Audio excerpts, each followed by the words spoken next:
माननीय अध्यक्ष महोदय, अब मैं चौथी प्राथमिकता पर जा रही हूँ, सार्वजनिक पूंजी निवेश। पूंजी निवेश अपने प्रवर्धक प्रभाव के जरिए त्वरित एवं संघारीय आर्थिक पुनरुत्थान और समेकन की दृष्टि से अत्यंत महत्वपूर्ण होते हैं। पूंजी निवेश से रोजगार के अवसरों का सृजन करने में, बड़े उद्योगों एवं MSME के से विनिर्मित निवेशकों के लिए बढ़ी हुई मांग का उत्प्रेरण करने में मदद मिलती है और बेहतर कृषि और संरचना के माध्यम से इससे किसानों को भी मदद मिलती है। उच्च ग्रोथ के साथ महामारी के प्रभावों से बाहर निकलने की दृष्टि से अत्यंत सशक्त उत्थानशीलता दर्शाई है। हालांकि हमें 2020-21 में आई गिरावट की भरपाई करने के लिए उस स्तर को बरकरार रखने की जरूरत है। जैसा कि पहले पैरा 5 में बताया गया है, निवेश के कारगर चक्र को निजी निवेश की ओर प्रेरित करने के लिए सरकारी निवेश की आवश्यकता पड़ेगी। इस स्तर पर निजी निवेशों के लिए यह जरूरी जान पड़ता है कि उनकी क्षमता को बढ़ाने के लिए और अर्थव्यवस्था की जरूरत को पूरा करने के लिए सहायता की जरूरत है। सार्वजनिक निवेश को आगे बने रहने की जरूरत है और 2022-23 में निजी निवेश और मांग को बढ़ाना भी जरूरी है। उपर्युक्त जरूरतों को देखते हुए एक बार फिर केंद्रीय बजट में पूंजीगत व्यय के लिए परिव्यय में तेजी से बढ़ोतरी की गई है। अभी यह चालू वर्ष में 5.54 लाख करोड़ रुपए है, जिसमें 35.4% की बढ़ोतरी करके 2022-23 में 7.5 लाख करोड़ रुपए कर दिया गया है। यह 2019-20 के व्यय से 2.2 गुना से भी अधिक बढ़ गया है। 2022-23 में यह परिव्यय जीडीपी का 2.9% होगा। कारगर पूंजीगत व्यय राज्यों को सहायता अनुदान के माध्यम से पूंजीगत आस्तियों के सृजन के लिए किए गए प्रावधान के साथ साथ निवेश के चलते केंद्र सरकार का कारगर पूंजीगत व्यय 2022-23 में अनुमानतः 10.68 लाख करोड़ रुपए का हो जाएगा, जो कि जीडीपी का लगभग 4.1% जीडीपी का होगा। ग्रीन बॉन्ड्स 2022-23 में सरकार द्वारा ली जाने वाली सभी बाजार उधारियों के सिलसिले में सॉवरेन ग्रीन बॉन्ड्स जारी किए जाएंगे, जिनसे हरित और संरचना के लिए संसाधन जुटाए जाएंगे।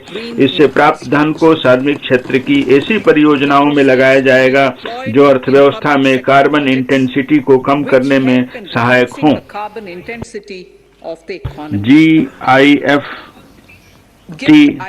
विश्व स्तरीय विदेशी विश्वविद्यालयों और संस्थानों को GIFT शहरों में वित्तीय प्रबंधन, फिनटेक, विज्ञान, प्रौद्योगिकी, इंजीनियरिंग, गणित में अपने पाठ्यक्रम चलाने की अनुमति दी जाएगी और केवल IFSCA द्वारा चलाए जाने वाले पाठ्यक्रमों को छोड़कर इन्हें घरेलू विनियमों से मुक्त रखा जाएगा।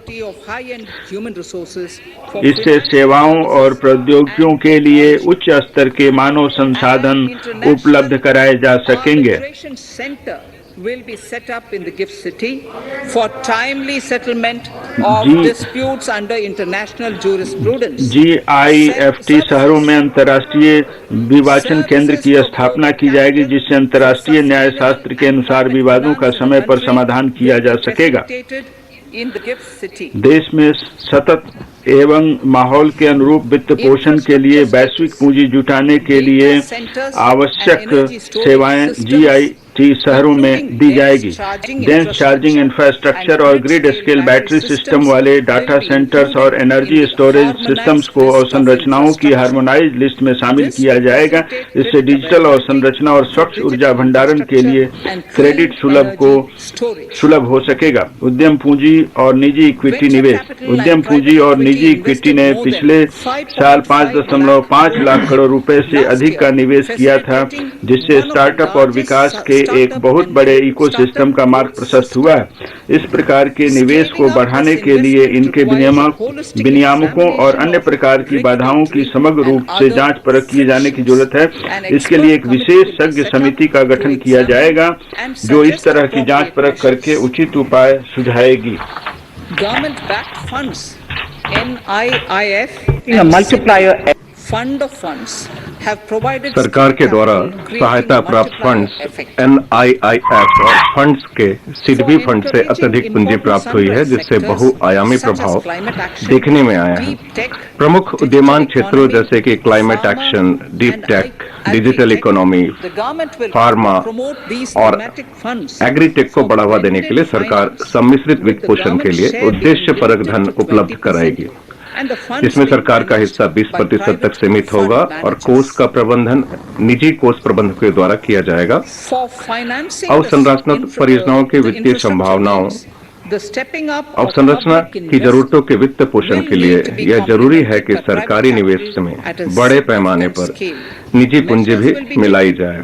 सरकारी निजी भागीदारी वाली परियोजनाओं के साथ साथ दूसरी परियोजनाओं की वित्तीय संभावनाओं को बढ़ाने के लिए बहुपक्षीय एजेंसियों से तकनीकी और ज्ञानपरक सहायता प्राप्त करने के साथ साथ आवश्यक उपाय किए जाएंगे।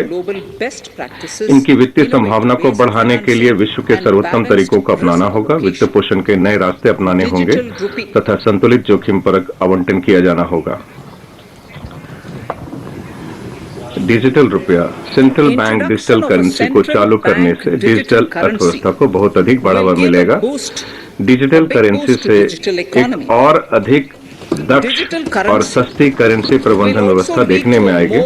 इसलिए ब्लॉकचेन और अन्य प्रौद्योगिकी का प्रयोग करके डिजिटल रुपये को चालू करने का विचार है, जिसे भारतीय रिजर्व बैंक के द्वारा जारी किया जाएगा और इसकी शुरुआत 2022-23 से होनी है।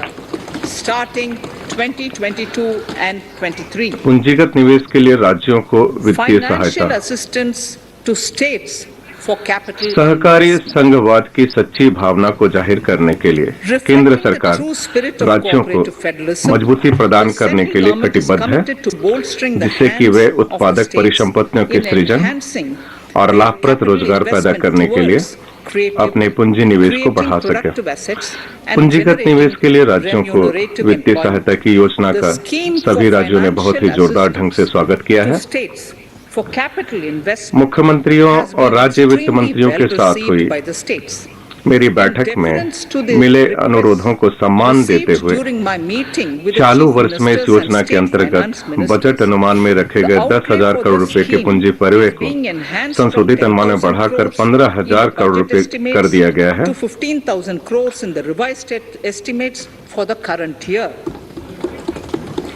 वर्ष 2022-23 के लिए For 22-23,